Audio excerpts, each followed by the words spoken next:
In my own space, I'm quite good. It's called dry land, and instinctively, I tend to do loosely the right thing.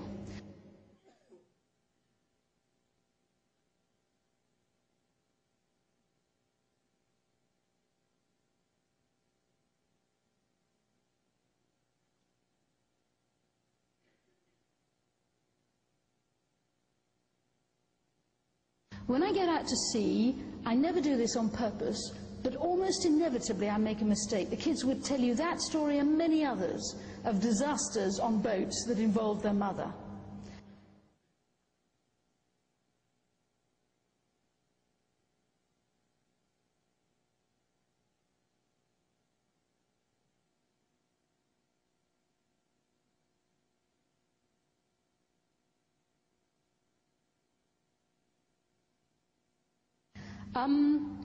And the temptation is to stay on dry land, not to go out to sea where I inevitably make terrible mistakes.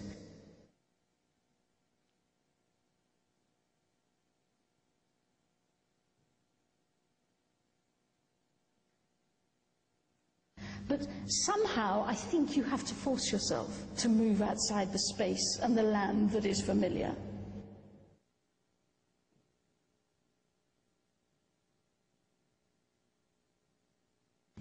To cope with the mistakes and to forgive yourself for them, even when you tie rope to Tom.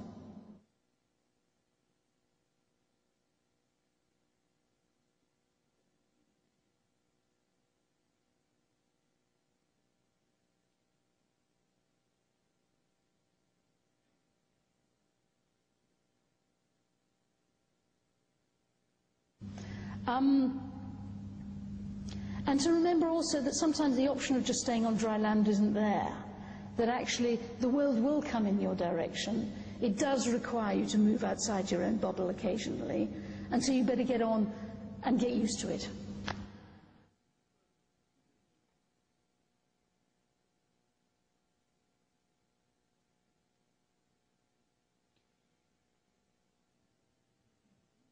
Okay. Now, you might not have understood all that. I think you do have to be brave as a leader. Right, Julie. And I think you as a leader, you have to... You might not have understood all of the things in that video, but you'll get the opportunity to see it again, and you can go through it slowly. I did not do the analysis. That was done for me by a neuro-linguistic master practitioner who contacted me because he's been following the work we've been doing on exposing common purpose, and he said he is desperately worried about people being trained in neuro-linguistics. It is mind control. Absolutely. And what we know for certain, because even the practitioners, if they're proper practitioners, admit it, if you go and accept hypnosis to say give up smoking, there is about a 1% chance that you can have an adverse effect. That might be very minor, or it could be a long-term depression. There is a risk to hypnosis, and the good hypnotist will admit that risk. But their skill is, if somebody shows an adverse reaction, they get a chance to try and bring them out of it properly. Neuro-linguistic programming is hypnosis, but Mr. Grinder, did psychology, also worked for American Special Forces. Nice man. They were looking at how to implement the hypnosis without you realizing what was being done. And with neuro-linguistics, you are talking about a 2% chance that if it's done to you, one, you don't know it's done to you, but you can have an adverse mental effect.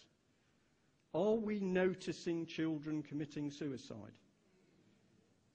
Now, it's not just Common Purpose doing this, it's other organizations doing it, but these techniques, creative visualization, neuro-linguistic programming, creative theory, sensitivity training, diversity training, empowerment skills, are increasingly using this neuro-linguistic programming. What is significant about Common Purpose, and I have to qualify this here, of course, I can't say that's what she's doing. What I've presented to you is an analysis, an independent analysis by a fully qualified NLP person to say what she's doing. I just have to do that because that's what I need to do. But the man says what he's watching is NLP. And what Julia Middleton and her organisation are doing with help from public money, and originally the Office of the Deputy Prime Minister, is going through the third sector and the public sector, recruiting people and putting them on courses. And I know there's a gentleman in the audience who has a friend who recently did the course. Now, you are not being told about these people. They operate behind closed doors under Chatham House rules, and they are implementing new policy through people who don't even know they've had the new policy put in their heads. If you think back to the Frankfurt School, and you imagine a very nasty group of people saying, this is a brilliant game. It's like pyramid selling. We train somebody in neurolinguistics, they get a dose. They go and train somebody else. It's network selling. But what you're doing is network mind control.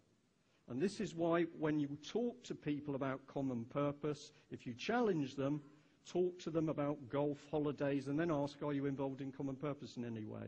You can see extraordinary things. That's stress, cognitive dissonance. I ask, why are you involved in common purpose? They're not expecting the question. I've ambushed them. I can't answer this because we're semi-secret, Chatham House rule. Do I answer? Don't I answer? Stress, and you get a physical effect. Try it. You think somebody's common purpose, treat them with great respect. They're a victim. Talk and then flow into the conversation. Are you involved with common purpose in any way? And stop and watch. And you will see some amazing things. This lady's written a book. This is terribly difficult for me because I want you to read it. Buy one amongst 50. When you read this book, she talks about incredible things. She talks about fifth column, how we got things done by fifth columns inside the House of Lords. She talks about steamrollering over people. People who are in the way with common purpose policy have got to be undermined. They've got to be ridiculed. They've got to be pushed to one side. They are creating a new society. And you don't have to believe me because you can read this book. She thinks bankers are wonderful, all the big bankers. She was recommending Lehman Brothers as the leaders to teach school children about leadership. Good old Lehman Brothers. She uses the phrases idiot, useful idiot. We need useful idiots because they can be used. Expert idiots are even better in some ways because we can use their expertise for our ends. She talks about it in here. It gives you the best insight into this lady's mind you could possibly hope, and it's not very nice. She doesn't like the British. She says when we go on holiday, we take all our tin food with us. Nice. I spent 2 years living in Holland, and I know when the Dutch go camping, not only do they take their own food, they take their own potted plants. This is true, and they put them round the tent. Okay? So this lady pops out of nowhere. She gets £500,000, and in 20 years, she's got a network of 25,000 people pushing a new social agenda and political agenda through people who don't even know they've been got. It's dangerous.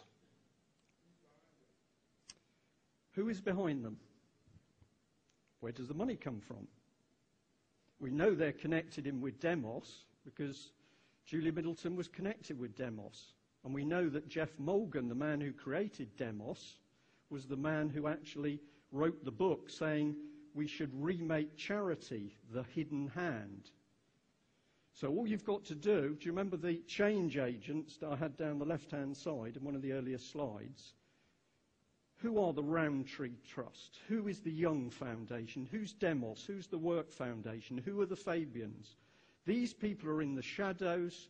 It's like the stone. Lift the stone, you see them all. And then you say who funds them. And if you want fun, phone them up and very politely say, do you mind telling me who funds you? Oh, I'm not sure I can tell you that. I'll have to pass you on to so-and-so. Why do you want to know? Who are you? What